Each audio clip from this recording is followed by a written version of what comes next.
Hello there guys, and welcome back to the channel.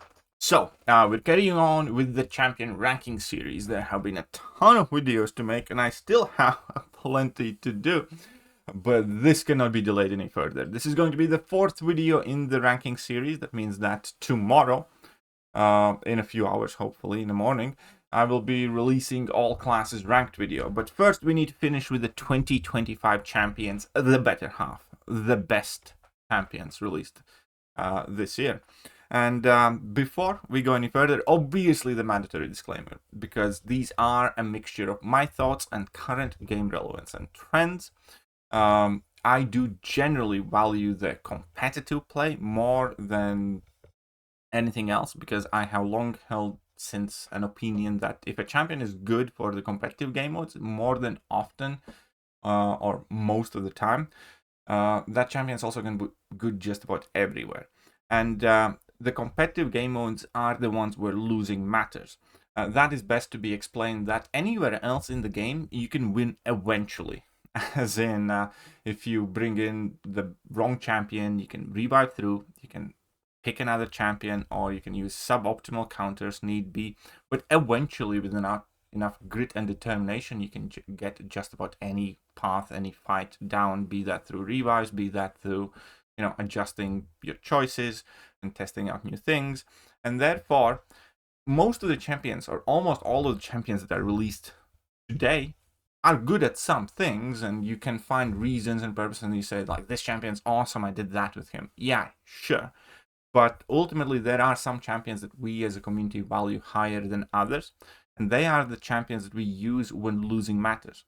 These are the champions that get the investment from the most skilled players, with the most expensive rank up materials taken to the highest rank, and are getting used when, again, winning isn't guaranteed in Alliance War and Battlegrounds primarily. And that is, in my opinion, what makes those champions better. Even though objectively, sometimes a champion that ability-wise would not be as good still manages to snag in a better meta role based on what problems it answers. Here an example that I often use is, let's say, Spiral being an absolutely mid champion, purpose-built to destroy Serpent, and Dark Phoenix happens to be quite good matchup there too, and that's super important. And for a while, and still to this day, that means that Spiral is going to be valued higher and ranked more often, and learned and studied and used and recorded and showcased more often than somebody like White Tiger, for instance, who I think objectively is a better champion than Spiral, but she's not as meta relevant. Therefore, she would be ranked lower than Spiral in, let's say, a Mystic rank up list. Anyways, all that with the disclaimers. Let's jump to the nitty bitty gritty. Wait, let's go back for a second. This is where we got thus far. Spots 12 to 22 with DNR for Imperiosa, because I do not have her yet. I haven't played with her. But 12 was Lumitrix, 13 was Gentle, 14 was Lizard, 15 Cassandra, Maker, High Evolutionary, Silver Samurai, Frankencastle, Dracula, Mr. Knight, and Falcon. The new was the worst one. If you want to see and hear the argumentation for that, you're going to have to watch the previous video in this series. But let's get to the next one. So spot number 11.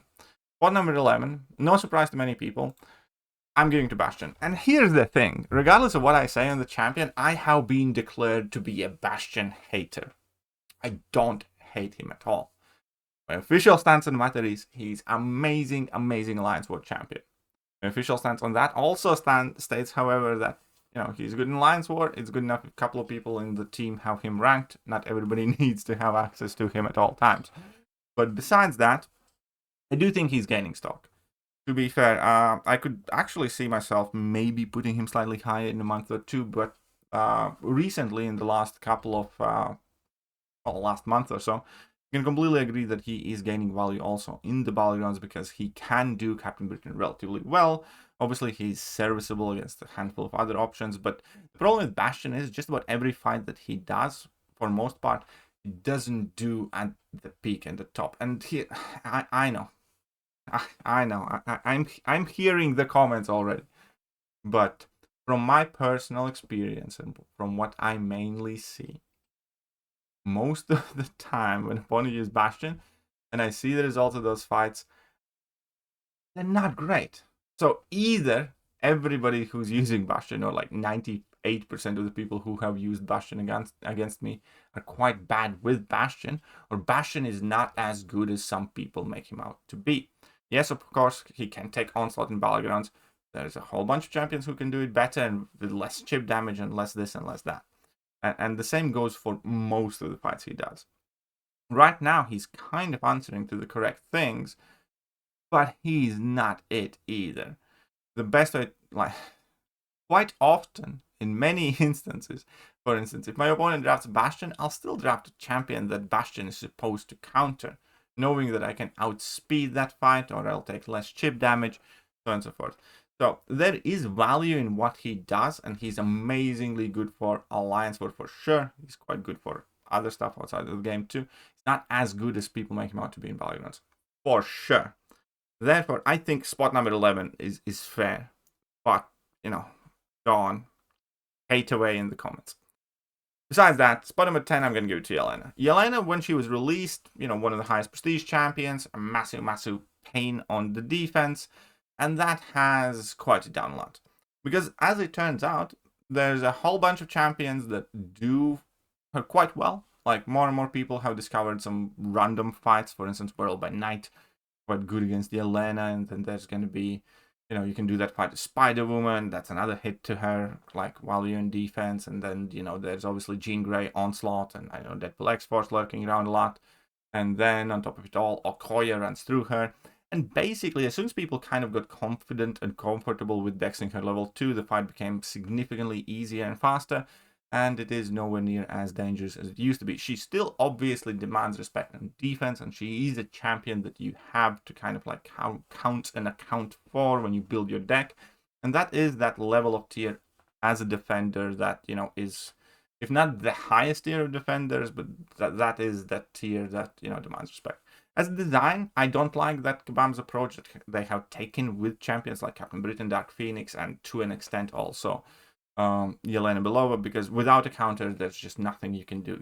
You literally can't finish the fight, and most of the champions will not work against her. That said, one thing that I do like about her recently, because again, even though her defensive value kind of has slid down, I do think her offensive kind of like contributions have increased with like more trickier metas. She happens to be a quite good option. She was like one of my personal main Alliance War attackers in the past Alliance War season. And in the Battlegrounds as well, like, you know, as we see High Evolutionary being a meta merchant in certain areas, in certain metas, she's quite comfortable taking that fight. And then she's also, like, you know, quite comfortable, you know, not being the best, but being a serviceable Spider-Woman counter, being a serviceable counter to Photon and a handful of other fights. And that has value. And that is kind of like a theme that we're going to see extend into the next placement here as well, where those champions that came into the game and we looked at them as 100% pure defenders, and now we view them as like 80-20, 70-30 type champions, where we are discovering more potential offensive uses to these champions. And it's not necessarily because we wanted to, it's because that provides more flexibility to get out of sticky situations when you, I don't know, draft a Yelena, an opponent gets an Onslaught, and it's not like you have a completely unplayable champion in your hand. It's not like you have a Thing on your hands, for instance, or Korg. These champions do have offensive value too. And I think that is kind of like keeping Yelena relevant and significant right now, and also earning her that spot number 10. Spot number 9, I am giving it to Solvarch.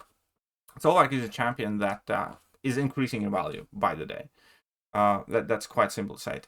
I don't like Solvarch as a champion, personally. I don't like, you know, how finicky and messy he is to use an attack in general situations. And outside of mutant matchups, I think he's hot. Harbo. And I really don't enjoy fighting with him.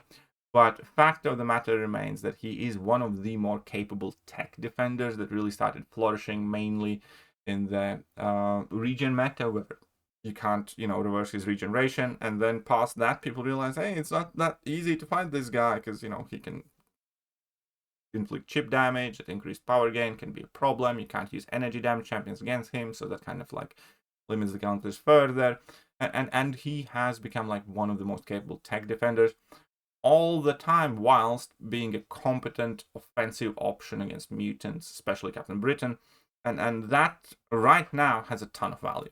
I have no idea how well or poorly that will age, but as a great example is I currently have him at rank 3, and I'm strongly considering taking him to rank 4 unduped, because he just again happens to do the things that are currently needed and valuable and in demand in the game, regardless whether I like the champion a ton or not. And next up, I'm gonna give it to Zola. And Zola has a similar story to Yelena, where his defensive value inevitably has lessened. There's just no argument about that.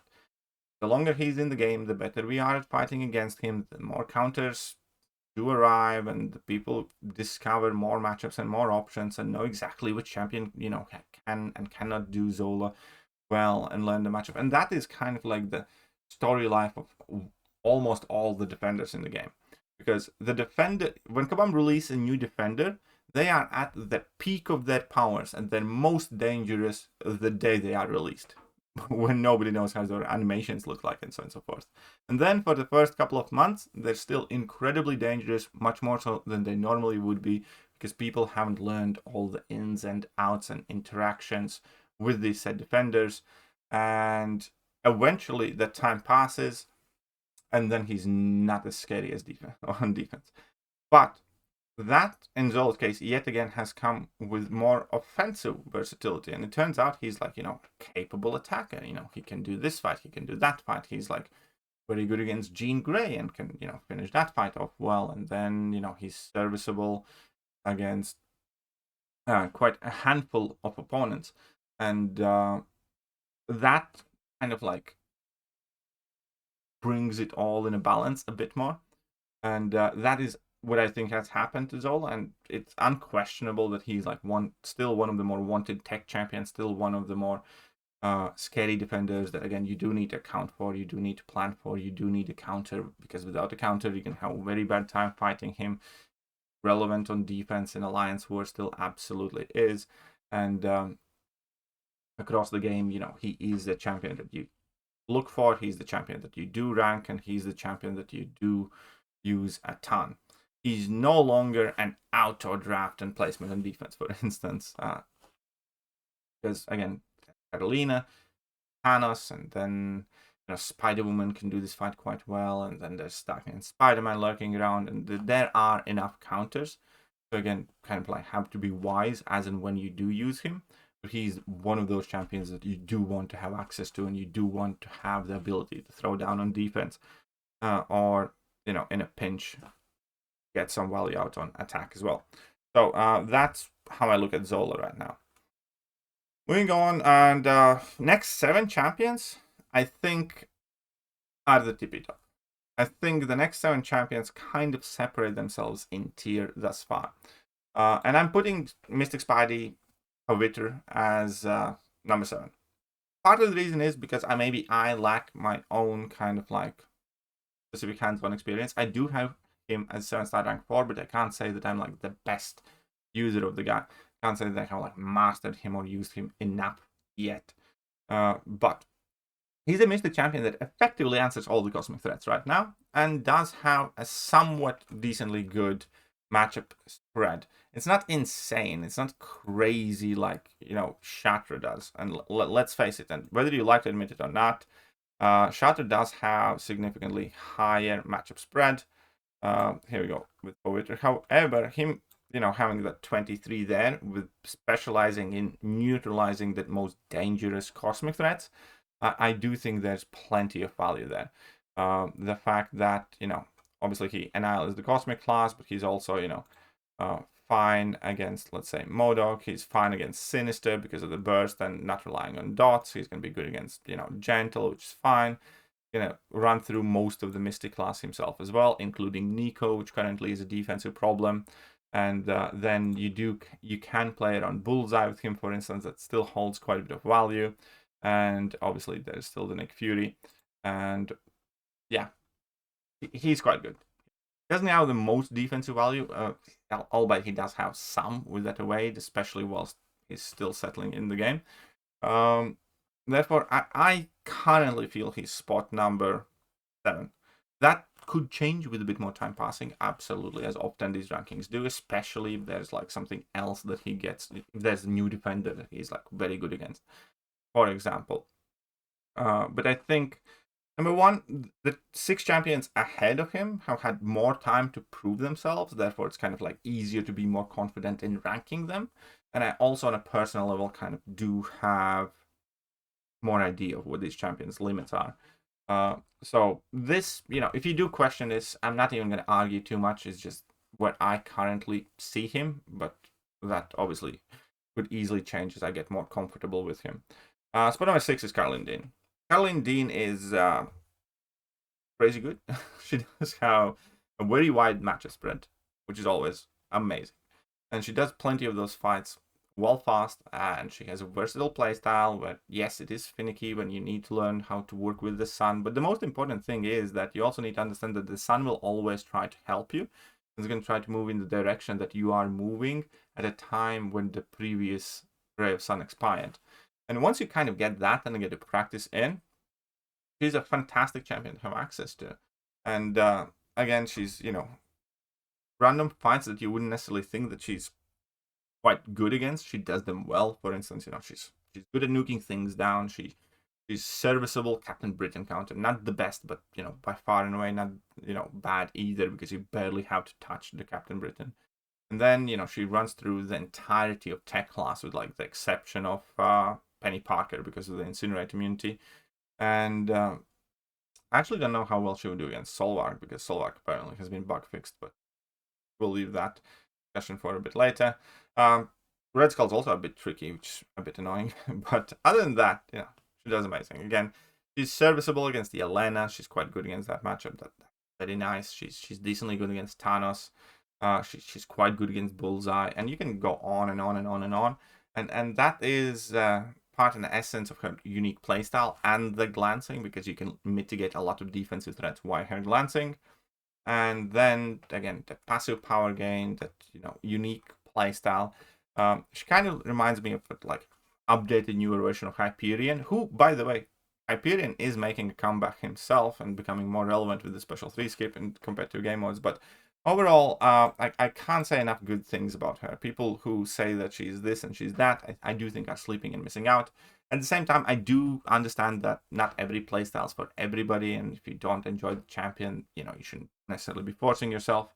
But if you ever thought that it might be not worth it learning her playstyle, or there's not going to be much benefit or upside, I can promise you she does well, and she is well deserving of her spot here, as well as her like top 4 or 5 cosmic placement in the class. I don't think she's better than Serpent or Deathless Thanos, but she's definitely towards the top of the cosmic class overall in the game as well, and has been like a very strong addition to the cosmic class. Spot number 6 we're giving to Karolina. Spot number 5 I'm going to give it Dark Phoenix, just as is. Obviously, again, the defensive impact of Dark Phoenix is not what it used to be. Because besides people discovering that, Hood destroys her and so on and so forth, it's simple. Nico and Pavitr happened, and that immediately has taken quite a lot of bite out of her. She's not as definitively kind of like evil and awful on defense as she used to be. At the same time, though, as soon as the opponent has her and you don't have a counter for her, you just lose the round. I hate design like that. I really do. I think it's bad for the game. I think champions like Dark Phoenix are very, very, very bad for the game. Especially when you get that feeling. It's kind of like a Tuma, but even worse. Where if you don't have a counter, you lose. If you do have a counter, the fight's not even fun. It's like, Nico is like 40 seconds. It's like a vanilla arena fight and completely gets shut down, and there's nothing difficult about her. That is a bad design, in my opinion, and that's like who she is. Like, for instance, if you drop a Serpent on defense and an opponent does have a counter, there's still like relatively decent chance the opponent can mess up. If you drop Dark Phoenix on defense and the opponent has a counter, it's like basically nobody messes up against her, because she's like as basic as it comes. But again, it's just what Kabam has put in front of us, and we need to recognize it. This champion does have value. Obviously, she does have counters and has more. But just like Domino has effectively managed to stay relevant after all these years, even though Domino has a plethora of counters, doesn't mean that all opponents will always have access to them, or God knows how it will interact with different nodes and different abilities. And this is a champion that's going to plague this game for years to come. That's like the best way to put it. That's how unfair and bad she has been designed. But that said, one thing that I do kind of like about her is that she's offensively better than most people think, especially to kind of like mid to long format fights. Yeah, just like I spoke about Yelena and Zola, she's not kind of like completely toothless on attack too, especially in like some metas, and I kind of like that. The champions, like regardless of how damaging impact they have in the game, at the very least, if there's a way for the person to use and enjoy that champion, that makes it feel a little bit less worse, I guess, less bad. There you guys, I think Dark Phoenix is 5th one because I think she's losing the ground because of how many counters she has now, and not just because of how many counters she has, also definitely because how easy the fight is when you do have the counter. Moving on, Okoye. I think Okoye is just going from strength to strength. Realistically, when you look at the matchup spreadsheet, Okoye doesn't have the largest amount of fights she can do in the meta, but she rinses the ones that she can in general. And that has largely been, helped by the design of if opponents immune to one of her debuffs, she effectively doesn't lose much of her damage at all. And it's just very, very quintessential champion design of this year. I think it's one of the more significant champion releases this year, because she not only runs after like all the science champions, like, but she also destroys plenty of cross-class matchups and champions that she's not necessarily meant to be accounted to. Like, she's one of the better Yelena counters. She's perfectly serviceable Dark Phoenix counter. She does, random tech matchups that she shouldn't be too great at, but, Red Skulls and Sentinels and whatnot. And she does that quite well in a bit different way from a regular skill champion, because of that complete evade counter she has that she has super easy access to. I do think there will just about always be value and worth in a champion like Okoye, because she's one of the best easy access evade counters in the game, because you just need to dex an opponent in order to activate that. It also has a chance to fail opponents' abilities, which quite often comes in handy, more often than people realize. And she has high damage output, and she doesn't rely on like big single massive hits, or all of these new age safeguard defenders are not safe from her. And she's currently, I would say, one of my most used offensive champions in the game, period.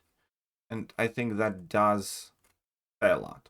For a champion that is, pure attacker, to be as present, to be as capable as she is, Kabam did a phenomenal job with her. And she's, aging better than I would have initially thought. And on top of it all, I just wanted to stop and compliment her a bit on her playstyle, or more so the simplicity of her playstyle, because this game is bloated and it's extremely complex, and a lot of champions these days, I think a good example is like Solvarch, finish like 15 combos with a medium, and then build up to level 3, and then activate level 1, tap your block, 5 times or however many times you need, and then build up to your level 2 and activate that, and then you can start doing damage, and then build up to your level 3 for a big cash out or something. I don't like that. I really don't. I genuinely don't enjoy champions that you have to do 15 different things in order to do some half decent damage. I think Shocker is kind of an exception because it's straightforward enough. But, champions like Solvarch, where you have to do 15 different things to do something, are not my cup of tea. Champions that are more in line with, Okoye or Jack even, or I don't know, Lumatrix or whatever, even if they have their playstyle quirks, the most important thing to me is like that versatility. If you need to activate level 1 now, you can do it and not lose all your damage output. If you need to go for level 2s only, you can do that and you'll be just fine. You know what I mean? It's kind of like, there's so many things that restrict or demand specific actions, like all of these encroaching nodes where, you know, activate level 1 or now, or activate a special now, or get rooted. And there are so many champions where they're like, but I have to build to my level 2 or I'll have no damage. With Okoye, you can just throw that level 1. So the playstyle in itself and how easy you can just adjust to what's needed of you, I think is additional utility this champion has when it comes to, you know, fighting in less ideal situations.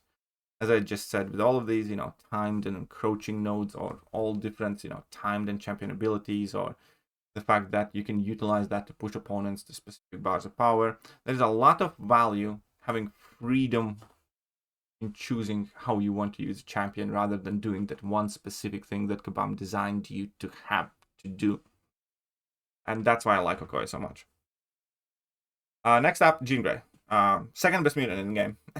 that's like the best. That's the best brief I can give her. She's not exceptionally fast. She isn't like the biggest damage output mutant, but her damage is decent, serviceable. She does interact very well with prowesses and attack modifications, so I always like that in a champion. You know, if you get some sort of external fury from a node, she's going to be a menace. For example, the final meta of this BG season, she's going to be so good. And defensively, she's solid. She's not insane, but she's solid. She's a good defender. She can stall. She can make you mess up with the potential reverse controls. During her special attacks, you never really know whether they come or not. And, you know, you do have to time things around her shield, because that shield can just gobble all your burst damage if you're not careful. And then you can't crit too much against her. Crit damage is going to go to toilet. So there is a plenty solid defender in there. Not the craziest, but quite good. Quite capable defender. And then there's also a plenty solid attacker in there that kind of deals with most of the skill class. You can take your Atumas because you have passive stun, and also whilst your shield's active, you don't take damage from him. Obviously, the Korgs. She's serviceable against Bullseye. She's not the best, but pending the meta. But she can do that fight okay. Then obviously she does destroy Yelena, and then she does, you know, reasonably well across the classes also. And yeah, again, I quite like that champion design. She seems like she's very balanced in just about every aspect, you know. Decent on defense, decent damage, decently versatile, counters, you know, the matchups that she's meant to counter. Good, a model student. Like, there's not too many notes to that. Again, very good interactions with some external sources of damage. You know, uses on Alliance War attack, uses on Alliance War defense, uses on Balagron's attack, uses on Balagron's defense. Plenty good for, you know, other content throughout the game. Very, very good mutant addition. The second best mutant in the game, in my opinion. What's number 2 and 1? We all know which champions are remaining. We all know 2 champions are remaining. What I will emphasize on, that this is current ranking, because something's going to happen in January. Kabam announced something in September that is going to happen in January that effectively was the precursor of Balance program being shut down. I am taking in consideration the way these champions function right now. And we're going in on Nico. Nico is number 2 for me right now. I do think Nico is going to be number 1 come January something. Because obviously we all know that Spider-Woman is getting balanced. As it stands, I do think Spider-Woman is generally the more dangerous defender, I would say. Or she demands more specific utilities, and, you know, she's also tankier. And I also would say that Spider-Woman is the more versatile attacker. And when I entered it in matches spreadsheet, effectively confirmed that as well. Spider-Woman is more versatile offensive champion. The thing that makes Nico great, quite simple. She destroys the entirety of Cosmic class, including all the Cosmic champions that are absolutely unbalanced, broken, and unfair. The way she was designed, she's almost the perfect Mystic. If Kabam gave her like a wee smidge of power control, she'd be like the perfect Mystic, right? because she has buff immunity, and there's very little that's immune to buff immunity. There's very little that can work around it, and that's an incredibly potent ability. Now, she's not the highest damage output champion. However, under specific conditions, she can be incredibly quick, as in if opponent gets plenty of extra buffs, that tremendously does help her. She is something that I would describe as, I don't think she's like disgusting, unfair, or makes the game worse. She's like dancing on that edge. I think she's just about as good as you can make a fair champion be in this game. I look at her basically the same as I looked at Scorpion a couple years ago. I think Scorpion is, the best science, or Scorpion was the best science champion designed to date in terms of what the science champion should be, where he has access to several different kinds of, non-damaging debuffs. He has access to different immunities. There's different playstyles. There's a lot in there. And I look at Nico basically the same way, where she does have the versatility in between. She takes all the she functions with poison. Poison immediately implies region control, and a very good region control at that. Then there is the buff immunity, which is, again, if we do have to rank all the buff control abilities, I would say the strongest buff control ability that we have. And then there's the power gain. She has access to healing, which is great. And she has access to a miss, which you can kind of use for your healing. She has access to some passive furies, different types of playstyles, depending on rotations that you want. In a pinch, again, with pre-fights, you can switch to Incinerate, so there's that versatility in matchups that she would not necessarily be the best at, albeit there's a bit of sacrifice to that. And kind of like offensively, my only gripe with her would be that I'd wish for the timers to be a bit more friendly, because at times it is kind of like tricky to maintain and upkeep all of her debuffs and passives and stuff like that. But other than that, I think she's just about as strong and as versatile as you can design a champion that isn't kind of like feeling absolutely unfair and disgusting like, Serpent was and so on. And the thing that ties it all together is that she's also a very, very solid defender. She has a lot of defensive prowess, and without a counter, you will have a lot of problems. Now, you can do those fights, but you're going to be slowed down drastically. So there's going to be a lot of champions you never want to bring in against her to begin with, namely the ones that start with buffs and are not poison immune, non-cosmics.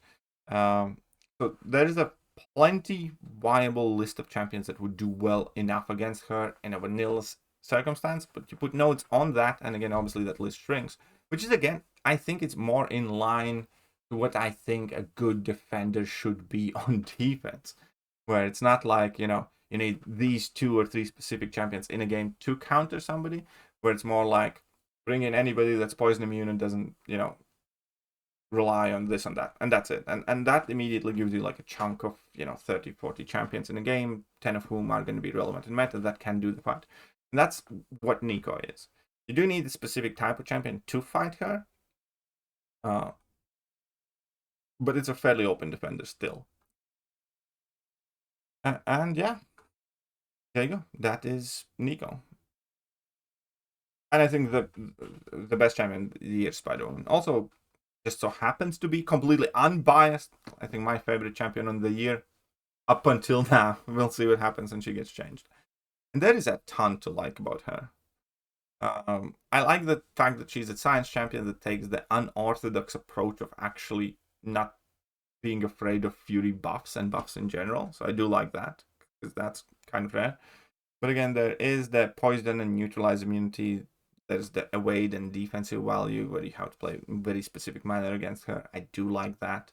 I do like that if you time things against her, like you can get those level 1s out and they're not like that dangerous. But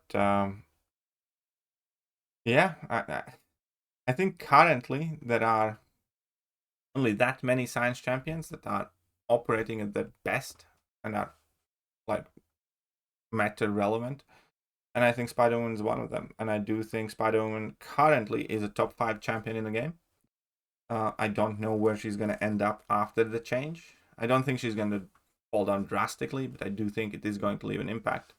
Because not to kind of like play on something that I have discussed like 18 times on this channel, especially in September, that ender rate is massive. The 30% ability accuracy reduction is massive, and we can see that on Okoye, for instance.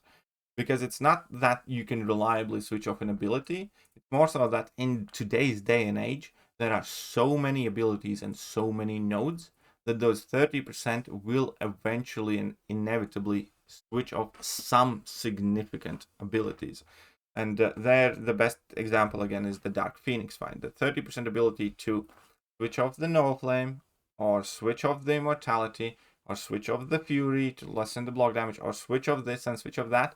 Some of those things are going to happen, not all of them, but even one or two of them happening, makes the fight significantly easier. So we'll see what happens with her. But as she stands right now, I think she's the best science in the game, top 5 champion in the game, and the best champion in 2025. And it is a big shame that Kabam just kind of doped all over her. Yeah. I know these ranking videos are meant to be kind of like, at the very least, energetic and fun, but I kind of bummed myself out of it. Like, why did they have to do that? Or at the very least, why couldn't they leave that on attack? And by the way, the change is not making her better, regardless of what anybody tries to tell her. The change is not making her better.